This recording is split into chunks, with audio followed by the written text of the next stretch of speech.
오늘 우리에게 주신 하나님의 말씀, 구약성경 여호수아 1장의 말씀입니다.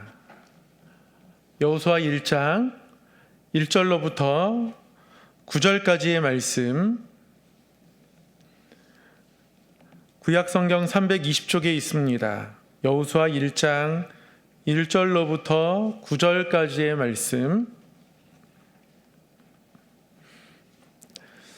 말씀을 한 절씩 교독하도록 하겠습니다. 여호와의 종 모세가 죽은 후에 여호와께서 모세의 수종자 눈의 아들 여호수아에게 말씀하여 이르시되,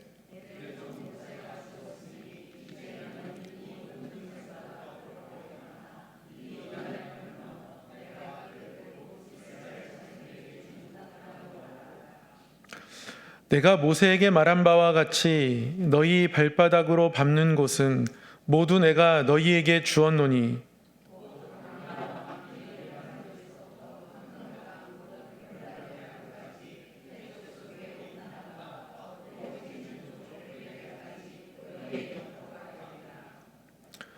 내 평생에 너를 능히 대적할 자가 없으리니 내가 모세와 함께 있었던 것 같이 너와 함께 있을 것임이니라. 내가 너를 떠나지 아니하며 버리지 아니하리니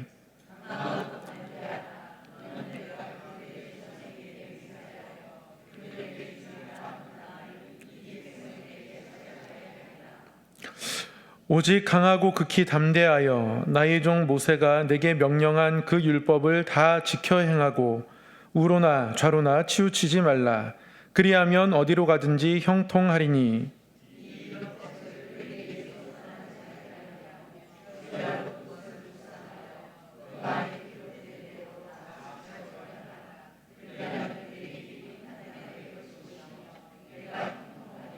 함께요.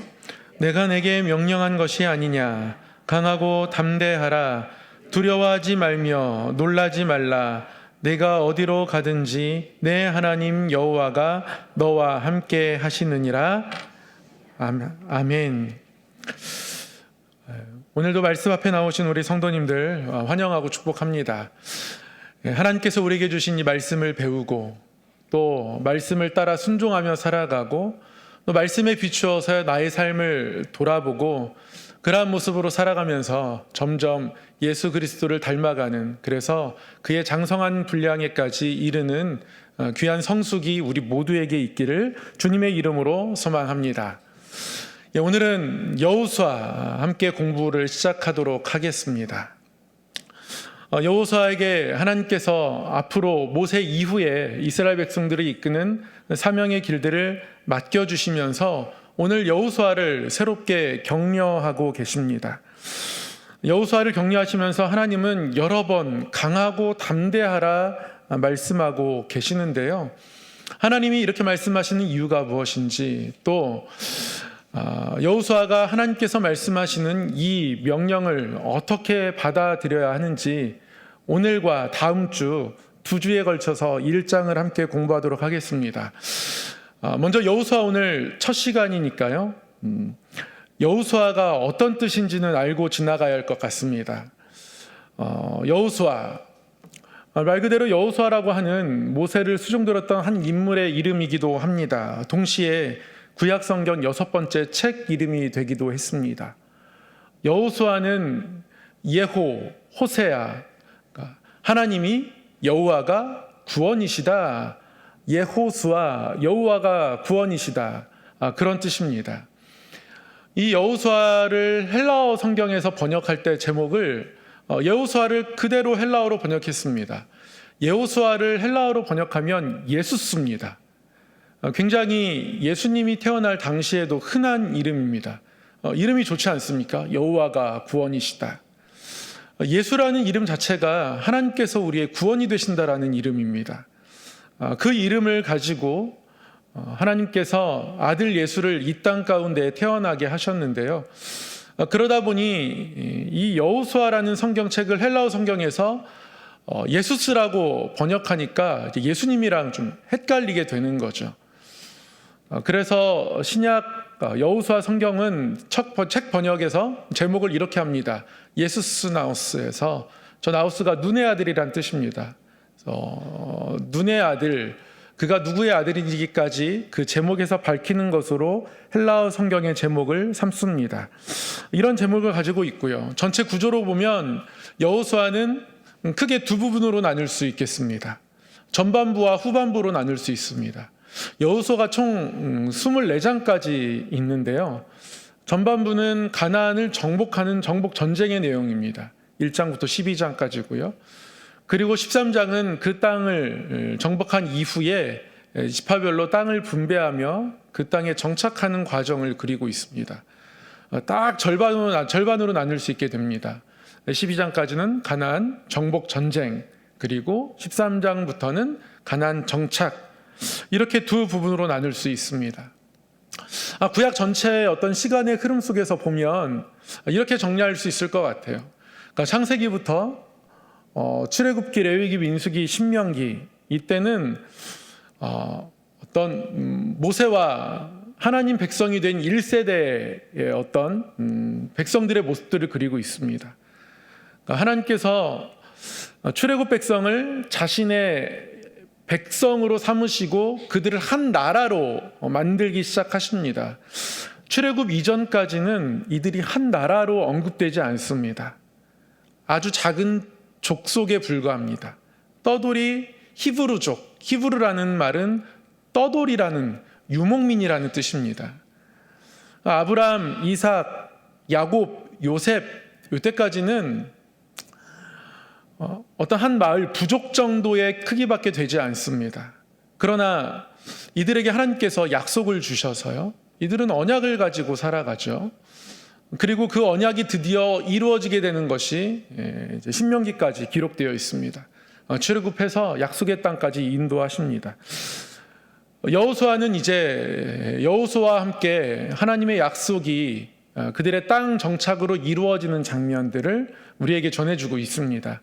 그래서 여호수아는 여호수아를 비롯한 어떤 하나님 백성 2세대의 이야기라고 할 수 있겠고요. 여호수아가 끝나고 나면, 여호수아가 죽고 가면 사사기가 시작됩니다. 그러나 이 사사기는 하나님께서 불러 세울 만한 뚜렷한 지도자가 없었을까요? 뚜렷한 전체 지도자가 없는 어떤 암흑기를 보내게 됩니다. 때때로 사사들이 일어나서 하나님의 도구로 사용되지만, 그러나 사사가 죽고 나면 이스라엘 백성들은 다시 자기 소견에 옳은 대로 행하는, 물론 사사들이 있지만 전체적으로는 성경이 말하는 종합평가는 사사기에서는 그들의 소견에 옳은 대로 행했다. 이것이 사사시대의 전체적인 평가입니다. 사사들이 있어서 다행이다가 아니라 사사가 없을 때가 너무 중요했던 거예요. 사사들이 없는 그 시간들은 이스라엘 백성들이 목자 없는 양처럼 지냈습니다. 사사기는 뚜렷한 전체 지도자가 없는 어떤 암흑기라고 할 수 있겠습니다.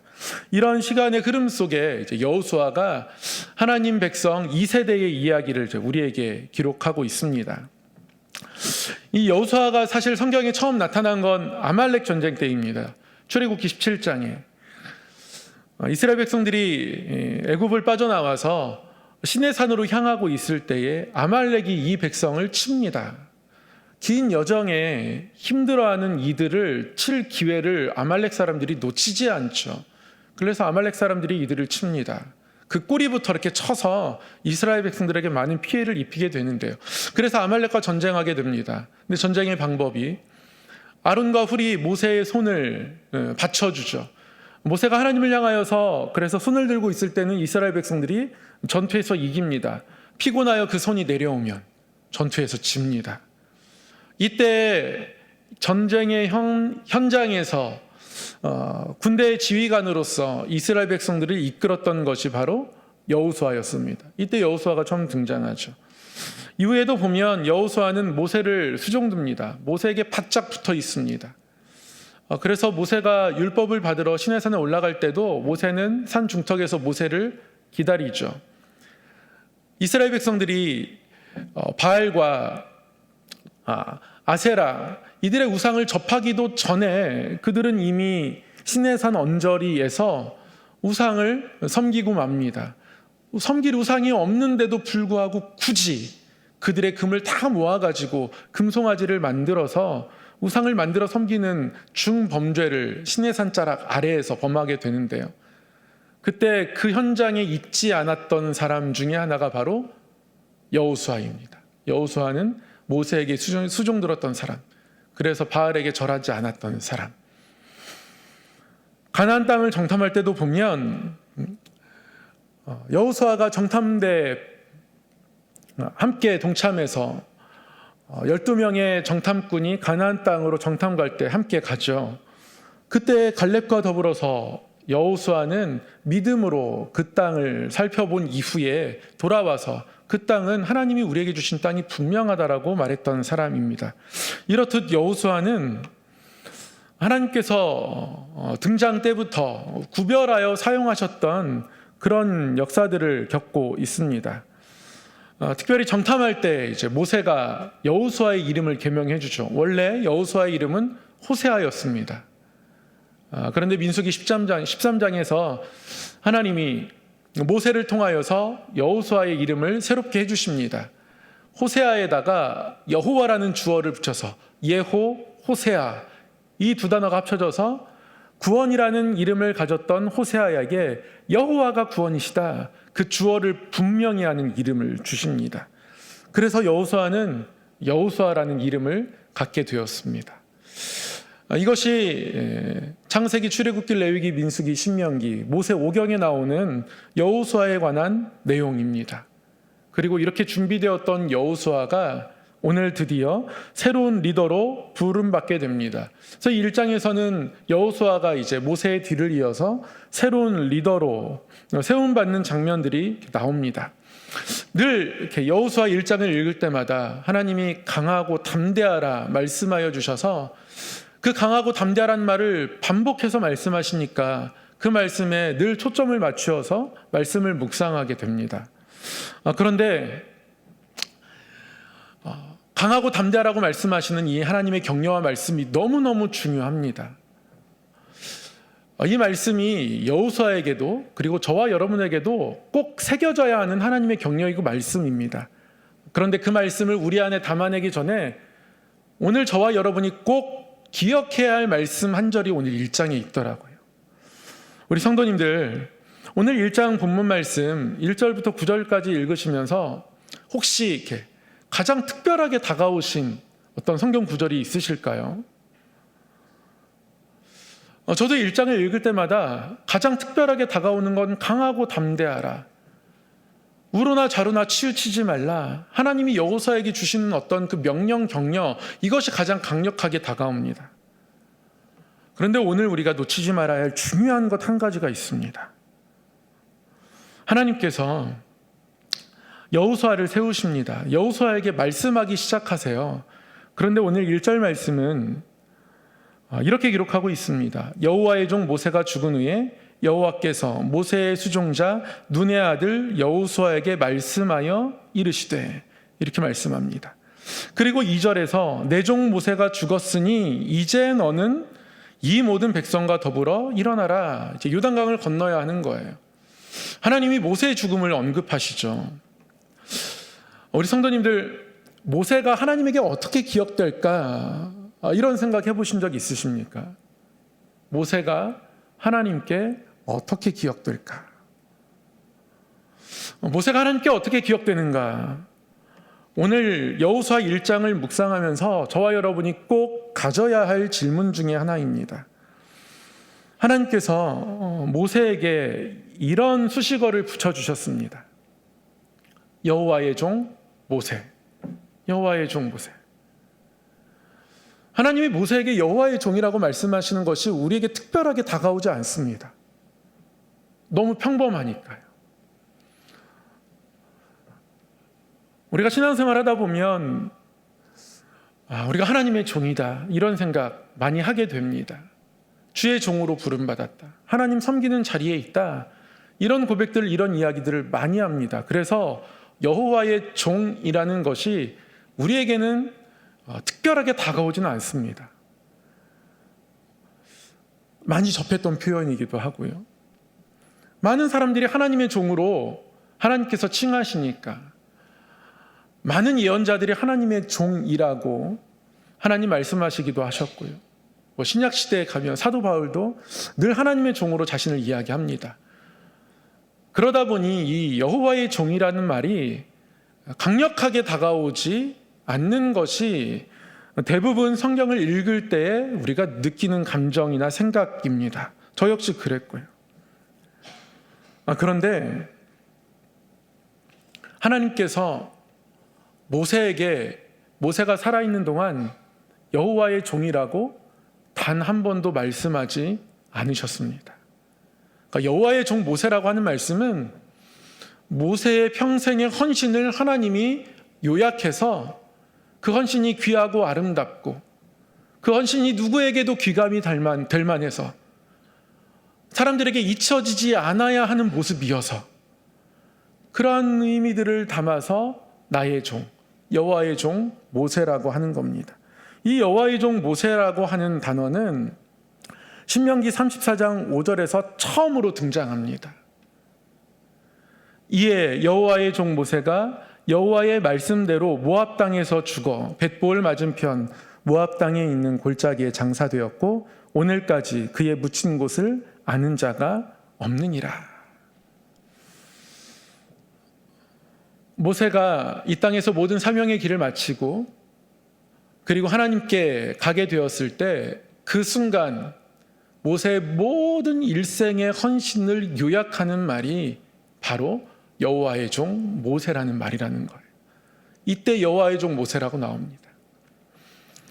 이후에 여호수아서에서는 여호수아를 쭉 저희가 앞으로 수요일마다 읽어가면서 공부하겠지만 여호수아에서는 여호와의 종 모세라는 말이 정말 많이 나옵니다. 하나님이 모세를 이야기할 때마다 여호와의 종 모세, 모세에게 준 율법 얘기할 때마다 여호와의 종 모세. 오늘 1장에서도 여호와의 종 모세가 죽은 후에 여호수아를 세웠다 말씀하고 계시잖아요. 1장 1절부터 모세는 여호와의 종 모세입니다. 13절에 가도요. 여호와의 종 모세가 너에게 명령하여 이르기를 너희 하나님 여호와께서 너희에게 안식을 주시며 이 땅을 너희에게 주시리라 하였나니 너희는 그 말을 기억하라. 앞으로 여호수아에서는 계속 모세가 나올 때마다 번번이 여호와의 종 모세, 여호와의 종 모세라고 그렇게 이야기합니다. 하나님이 아주 귀하게 여기시는 단어인 겁니다. 여호수아가 이 칭호를, 이 하나님의 수식어를 그 가슴에 담아내야 했습니다. 그것을 원하셨습니다. 그래야 여호수아도 모세처럼 하나님 앞에 아름답게 헌신하고 그리고 나중에 하나님이 여호수아를 바라보실 때 여호수아도 나의 종 여호수아다 이렇게 말씀하실 수 있거든요. 한참 후에 우리가 여호수아 마지막 장 24절을 공부하겠지만 여호수아의 시작과 끝을 맺는 아주 중요한 단어가 바로 이 여호와의 종입니다. 여호수아도 정말 열심히 순종하며 하나님의 일들을 감당합니다. 헌신합니다. 그 힘든 전투를 힘껏 싸워냅니다. 얼마나 힘들겠습니까? 전쟁하는 것이 쉬운 사람이 아무도 없습니다. 그러나 여호수아는 끝까지 하나님을 의지하고 하나님 뜻을 따라 이 사명을 감당하죠. 그래서 여호수아 24장에 나오는 여호수아의 마지막 장면을 보면 이 모든 일이 다 마쳐진 이후에 그리고 마지막으로 이스라엘 백성들에게 여호수아가 오직 하나님만을 섬기라고 나와 내 집은 그렇게 할 것이다. 너희들도 그러한 가정과 그런 가문이 되어야 한다. 이렇게 말씀한 이후에 여호와의 종 눈의 아들 여호수아가 110세에 죽었다 이렇게 기록하고 있습니다. 여호수아가 죽을 때에 그때 비로소 여호수아에게도 여호와의 종이라고 하나님 말씀하여 주시는 거예요. 그러니까 너무 귀한 말입니다. 하나님의 종. 아주 특별한 호칭입니다. 사도 바울도 늘 자신을 하나님의 종이라고 소개합니다. 하나님의 종이라는 고백 속에는 하나님께 드렸던 모든 헌신, 그것이 하나님에게 기억된다라는 것을 붙들고 나아가는 마음이 있는 거예요. 모세가 하나님 앞에 그 일생을 들여서 헌신했고 그것을 하나님이 기억하시고 그 죽을 때에 나의 종 모세, 여호와의 종 모세라고 마치 묘비에 그 사람의 일생을 다 요약해서 한마디로 새기듯 그렇게 새겨주셨고 여호수아에게도 그렇게 해주셨고 훗날 목숨 걸고 하나님께서 주신 말씀들을 예언하는 예언자들에게도 나의 종이라고 말씀하시죠. 그리고 사도 바울 역시 모든 것들을 하나님께 드렸을 때 하나님 그것을 기억하시고 나의 종이라고 말씀하시니 그래서 자기 자신을 하나님의 종이라고 고백하는 겁니다. 하나님께 기억되는 걸 아는 거예요. 더 나아가서 하나님께 기억되고 싶은 겁니다. 이 땅에서 힘들고 어려운 상황과 순간들이 있지만 하나님의 뜻을 따라 살아가는 것이 매우 어렵기도 하지만 그러나 순종하고 하나님 뜻을 구하며 나아갔을 때 그때 하나님이 나의 종이었다라고 나에게 헌신을 드렸고 땀을 드렸고 기도를 드렸고 수고를 드린 그 종이라고 하나님이 그렇게 기억해 주신다는 사실을 붙잡고 나아가는 것, 그 중심이 있을 때에 주어지는 수식어가 여호와의 종이라는 것이죠. 우리에게도 그런 특별한 호칭이 있습니다. 우리 역시 이 땅 가운데 하나님을 섬기는 또 하나님의 뜻을 따라 순종하는 하나님 백성으로 살아가잖아요. 이 땅에서 교회 출석하면서 그래도 하나님의 뜻을 따라가고자 결단하고 그러한 믿음의 길을 가는 사람들을 통틀어서 기독교인 또는 그리스도인이라고 이야기합니다. 그러나 지금은 이것이 어떤 종교를 가지고 있는가에 대한 대답 정도가 되어 있는 것 같습니다. 기독교인 하면 주일마다 나가서 예배당에서 그래도 꾸준하게 예배 드리는 사람, 아니 어떤 경우에는 1년에 3번 정도 예배 드려도 그래도 교회에 관한 큰 반감이 없고 예전에 직분을 받은 적도 있고 그리고 옛날에 군대에서 받았든 어릴 때 받았든 세례도 받았고 이 정도의 최소한의 몇 가지 조건을 가지고 있으면 그러면 그때는 그래 그리스도인 이렇게 생각하는 것 같아요. 그러나 이 그리스도인은 아주 특별한 호칭입니다.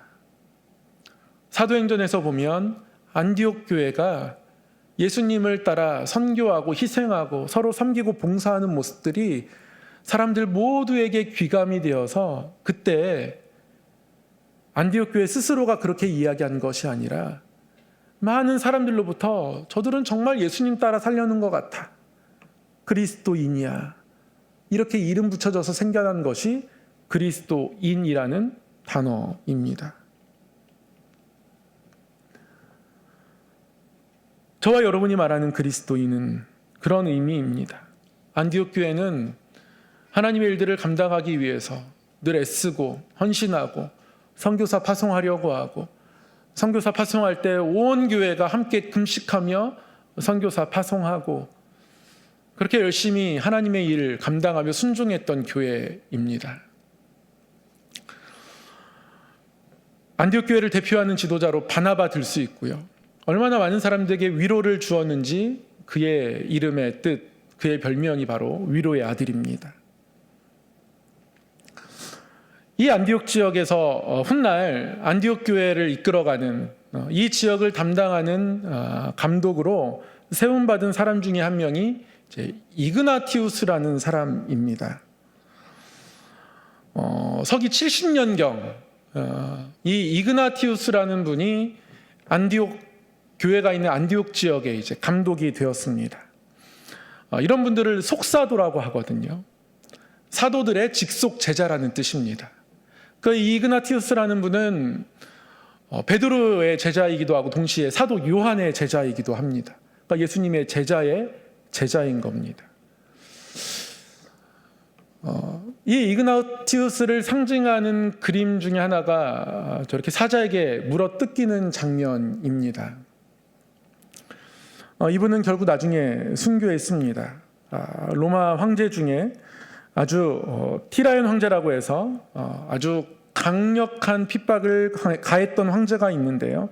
그로 인해서 체포되고 나중에 로마에 압송되어 순교하게 됩니다. 근데 이분이 순교하기 직전에 많은 교회들에게, 에베소 교회에도 쓰고요, 또 요한계시록에 등장하는 서만화 교회에도 쓰고요, 여러 교회들에게 7통의 편지를 보냈습니다. 이분이 쓴 7통의 편지가 지금까지도 이렇게 전해집니다. 근데 이분이 그 7통의 편지 속에 공통적으로 등장하는 자기 자신을 향한 표현이 있어요. 뭐라고 이야기하냐면 자기 자신을 향해서 하나님을 지고 가는 자, 이렇게 이야기합니다. 하나님을 지고 간다라고 생각하면 혹시 무슨 자기가 하나님을 지고 가, 왜 이렇게 교만해, 이렇게 생각하실 수도 있지만 그런 뜻이 아니라요, 어떠한 자리에서도 결코 하나님의 뜻을 내려놓지 않겠다는 그런 의미인 겁니다. 그래서 순교하기를 주저하지 않았고요. 이분의 편지를 받고 대표적으로 순교하신 분 중에 한 분, 순교를 결심하시고 우리에게 위대한 순교자로 남겨진 이름 중에 하나가 폴리캅이기도 합니다. 로마로 압송된 이그나티우스는 이제 AD 108년, 108년에 로마에서 순교하게 되는데요. 안디옥 교회는 그런 교회입니다. 예수 그리스도를 위해서 모든 것을 걸었던 교회, 순교자를 배출하는 교회. 이 지역을 하나님의 뜻으로 이끌어가는 이그나티우스의 자기 자신을 향한 모토를 봐도 이 안디옥 교회의 교인들이 어떻게 하나님 앞에 서 있었는지 우리는 알 수 있습니다. 이것이 바로 여호와의 종이라는 이 한 단어에 나타난 아주 거대한 의미입니다. 때로는 우리의 삶을 돌아보면 우리는 거대한 무게가 담겨진 단어를 굉장히 가볍게 여길 때가 많이 있습니다. 일상생활 속에서도 그런 것 같아요. 한 가정에 아버지라는 단어도 굉장히 큰 무게가 있는 단어죠. 한 가정의 제사장 역할을 해야 하는 단어이기도 하고, 자녀들을 위해서 기도하고 축복하고 충고하고 조언하고 품고 동행해 줘야 하는 그런 단어이기도 하고, 어머니도 마찬가지입니다. 호칭 그 이상 그 이하도 아닌 그 자리에 머물러 있을 때도 많지만 실상은 거기에 담겨있는 거대한 책임과 무게가 있다라는 것을 그 누구도 부정할 수가 없습니다. 하나님의 종이라는 것도 마찬가지고요, 우리가 그리스도인이라는 것도 마찬가지입니다. 이것은 어떤 자격을 나타내는 말, 내 종교를 나타내는 말, 아니면 객관적인 어떤 역할을 나타내는 말, 그 이상의 말입니다. 우리가 가지고 있는 직분도 마찬가지입니다. 그래서 어떤 역할을 해야 하나, 어떤 책임을 다해야 하나, 그것을 넘어서는 말이에요. 이 말들은요, 하나님의 마음이 담긴 단어입니다. 하나님께서 나를 어떻게 기억하실까? 그래서 하나님이 참 그래도 기특하다, 그래도 최선을 다해서 때로는 연약하고 어리석고 넘어지기도 했지만 그래도 늘 스스로를 돌아보며 하나님 앞에 충성하고 헌신하려고 했구나. 하나님이 우리를 바라보시면서 그래, 나의 뜻을 이루기 위해서 애썼다, 그렇게 하나님의 마음을 담아서 전해주시는 그 말이 바로 하나님의 종이라는 것이고요, 그리스도인이라는 것이고요, 제자라는 것이고, 우리에게 주신 직분들이라는 겁니다. 이 모든 것들은 하나님의 마음이 담긴 귀감의 단어이고요, 하나님께서 우리를 추억하시고 우리가 이 땅에서 모든 삶의 호흡을 다 마쳤을 때 우리를 추모하는 단어이기도 하고요. 나중에 사사시대에는 그런 사람이 없습니다. 그럴 때는 나의 종 모세, 나의 종 여호수아, 하나님이 그리워하셨겠죠. 그리움의 단어이기도 합니다. 사랑하는 성도 여러분, 우리의 삶엔 어떤 수식어가 붙을까요? 하나님 앞에 어떤 수식어가 붙을까요? 제가 이 질문을 적어놓고 지나온 저의 날들을 돌아보았습니다. 신학교 들어간 지 20년이 넘었고 교회에서 어떤 유치부, 아동부, 중고등부, 청년부, 교구사역 여러 사역을 감당하면서 말씀을 전한 지 20년 정도의 시간들이 흘렀습니다. 그 날들을 이렇게 돌아보면서 또한 성암교회를 맡겨주신 하나님의 뜻을 붙잡고 앞으로 나아갈 길들을 또한 바라보면서 나에게는 어떤 수식어가 있을까? 돌아보니까 하나님께 올려드릴 만한 수식어가 없는 거예요. 인간적으로 보면 열심히 한 것 같습니다. 그런데 훌륭한 경력을 쌓고 누군가에게는 인정될 수 있는 자랑할 만한 그 무엇을 갖추고 하나님을 사랑하는 마음으로 너무나 소중하고 귀한 하나님을 붙잡는 마음으로 감당하기도 했지만 그러나 인간적인 마음에 휩싸였던 많은 시간들이 있었다는 것을 부인할 수가 없는 겁니다.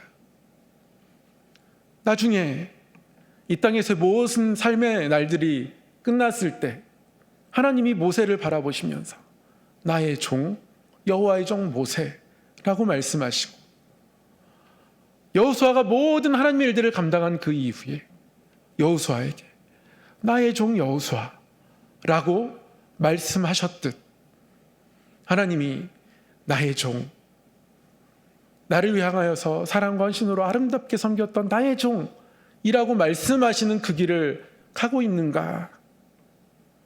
이 질문 앞에서 다시 한번 숨고 싶은 마음을 금하지 않을 수 없었습니다. 말씀을 마무리하겠습니다. 여호수아를 공부하면서 1장을 나누면서 처음에는 여호수아에게 주셨던 하나님의 격려를 우리 안에 담아들고 그 격려를 가지고 앞으로의 모든 우리 사역의 날들 가운데 믿음으로 갑시다라고 이 격려하시는 힘 있는 격려를 함께 나누고 싶었거든요. 그런데 그 격려를 담아내기 전에 이 여호와의 종이라는 말에 담긴 하나님의 마음을 바라보아야겠더라고요. 이것을 기억하고 붙잡고 나아갈 때 우리의 마음인 하나님 앞에 더 온전하게 드려질 수 있는 겁니다. 말씀을 맺겠습니다. 모세의 헌신이 얼마나 값진 것인지 오늘 말씀은 우리에게 가르쳐 줍니다. 하나님은 모세를 여호와의 종이라고 말씀하십니다. 이것은 어떤 자격을 나타내는 말이 아닙니다. 어떤 객관적인 역할에 대한 단어도 아닙니다. 이것은 하나님의 마음이 담긴 귀감의 단어이고요. 그의 일생을 추모하는 추모의 단어이고요. 그러한 사람을 하나님께서 그리워하시는 그리움의 단어인 겁니다. 저와 여러분은 하나님으로부터 어떤 그리움의 수식어를 들을 수 있을까요? 우리가 받은 사랑이 너무 숭고합니다. 그러니 받은 사랑이 우리의 삶 속에서 숭고한 사명이 되어서 별과 같이 빛날 수 있기를 다시 한번 간절히 소망했으면 좋겠습니다. 그래서 하나님이 참 괜찮다, 아름답다. 하나님이 아름답게 바라봐 주시고 우리 삶이 끝났을 때에 아름답게 추모해 주시고 저런 사람이 또 있었으면 좋겠는데 라고 그리워해 주실 수 있는 그러한 자리까지 저와 여러분이 나아갈 수 있기를 주님의 이름으로 소망합니다. 사랑의 하나님 아버지, 오늘도 말씀 앞에 불러주시니 감사합니다. 주신 말씀을 통하여서 다시금 우리의 삶이 하나님 앞에 아름답게 빛날 때 그것이 가장 복되고 아름다운 인생임을 고백하게 하셨사오니 그러한 길들을 구하며 하나님 앞에 아름답게 살아가는 성도 되게 하여 주시옵소서. 하나님의 종으로 그리스도인으로 하나님 앞에 더욱 성숙하게 아름답게 세워져 가서 하나님 보실 때에 칭찬받고 내 마음에 합한 자라고 하나님께로부터 오는 아름다운 칭찬을 듣는 우리의 삶 되게 하여 주시옵소서. 하나님, 명절 연휴가 다가옵니다. 혹 일찍이 떠나는 우리의 성함의 가족들 모든 오간이 여정 가운데 지켜보아여 주시고 하나님 가정 안에 하나님의 뜻을 이루어 주셔서 또 그리스도인으로서 가정을 위하여 또 가문을 위하여 기도하고 헌신할 때에 그 모든 것에 하나님께서 응답하여 주시옵소서. 우리 성함교회가 하나님이 기뻐하시는 자들로 채워져서 안디옥 교회처럼 아름답게 든든하게 서가는 교회 되게 하여 주시옵소서. 예수님의 이름으로 기도드리옵나이다. 아멘.